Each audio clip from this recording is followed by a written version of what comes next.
ഉമ്മുൽ ഖുർആൻ സൂറത്തുൽ ഫാത്തിഹ. ഫാത്തിഹ എന്ന സൂറത്ത് വിശുദ്ധ ഖുർആനിന്റെ ഉമ്മയാണ് എന്ന് മുത്തുനബി സല്ലല്ലാഹു അലൈഹി വസല്ലമ തങ്ങൾ പഠിപ്പിച്ചതായി കാണാം.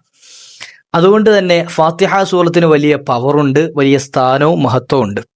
നബി സല്ലല്ലാഹു അലൈഹി വസല്ലമ തങ്ങളുടെ ഹദീസുകളിൽ ഫാത്തിഹ സൂറത്തിന്റെ മഹത്വം വിശദീകരിക്കുന്ന എണ്ണമറ്റ ഹദീസുകൾ നമുക്ക് കാണാൻ കഴിയും. നമ്മുടെ രോഗശമനത്തിനും നമ്മളുടെ കാര്യങ്ങളൊക്കെ നേടിയെടുക്കാനും നമ്മളുടെ എല്ലാ പ്രയാസങ്ങൾ തീർന്നു കിട്ടാനും ഒക്കെയുള്ള പരിഹാര മാർഗം സൂറത്തുൽ ഫാത്തിഹയിലൂടെ മഹത്തുക്കൾ പഠിപ്പിച്ചു തരുന്നുണ്ട്.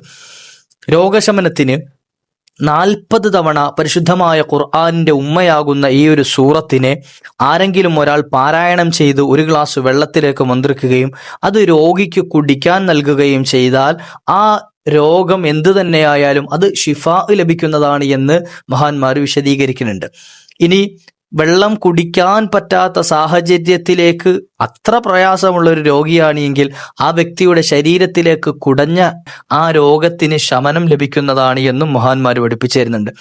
ഇനി കിടക്കയിൽ കിടന്ന് കാലങ്ങളായി നരകിക്കുന്ന വ്യക്തി, അങ്ങനെ ഉണ്ടല്ലോ, വർഷങ്ങളായി കിടക്കയിൽ കിടന്ന് രോഗം കൊണ്ട് പ്രയാസപ്പെടുന്ന ആളാണ് എങ്കിൽ ആ വ്യക്തിക്ക് അള്ളാഹു മരണം കണക്കാക്കി ഹൈറാണ് എങ്കിൽ ആ വ്യക്തിക്ക് എത്രയും പെട്ടെന്ന് ഈമാനോടുകൂടി മരണപ്പെടാനുള്ള ഭാഗ്യം അള്ളാഹു സുബ്ഹാനഹു വ തആല നൽകുന്നതാണ് എന്ന് മഹാന്മാർ പഠിപ്പിച്ചിരുന്നു. ഇങ്ങനെ ഇത്തരത്തിൽ രോഗവുമായി ബന്ധപ്പെട്ട് രോഗശമനവുമായി ബന്ധപ്പെട്ട് ഒരുപാട് സ്ഥലങ്ങളിൽ ഫാത്തിഹയെ പരാമർശിക്കുന്നതായി കാണാം.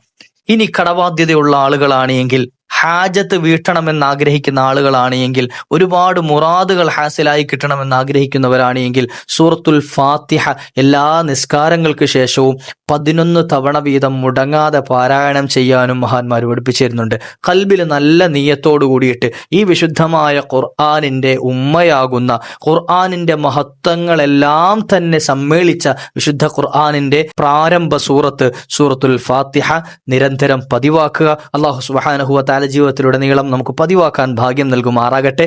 ആ ഫാത്തിഹയുടെ ബറക്കത്ത് കൊണ്ട് നാളെ പരിശുദ്ധ സ്വർഗത്തിൽ അല്ലാഹു മുത്തുനബി തങ്ങളോടൊപ്പം ഒരുമിച്ച് കൂട്ടി അനുഗ്രഹിക്കുമാറാകട്ടെ.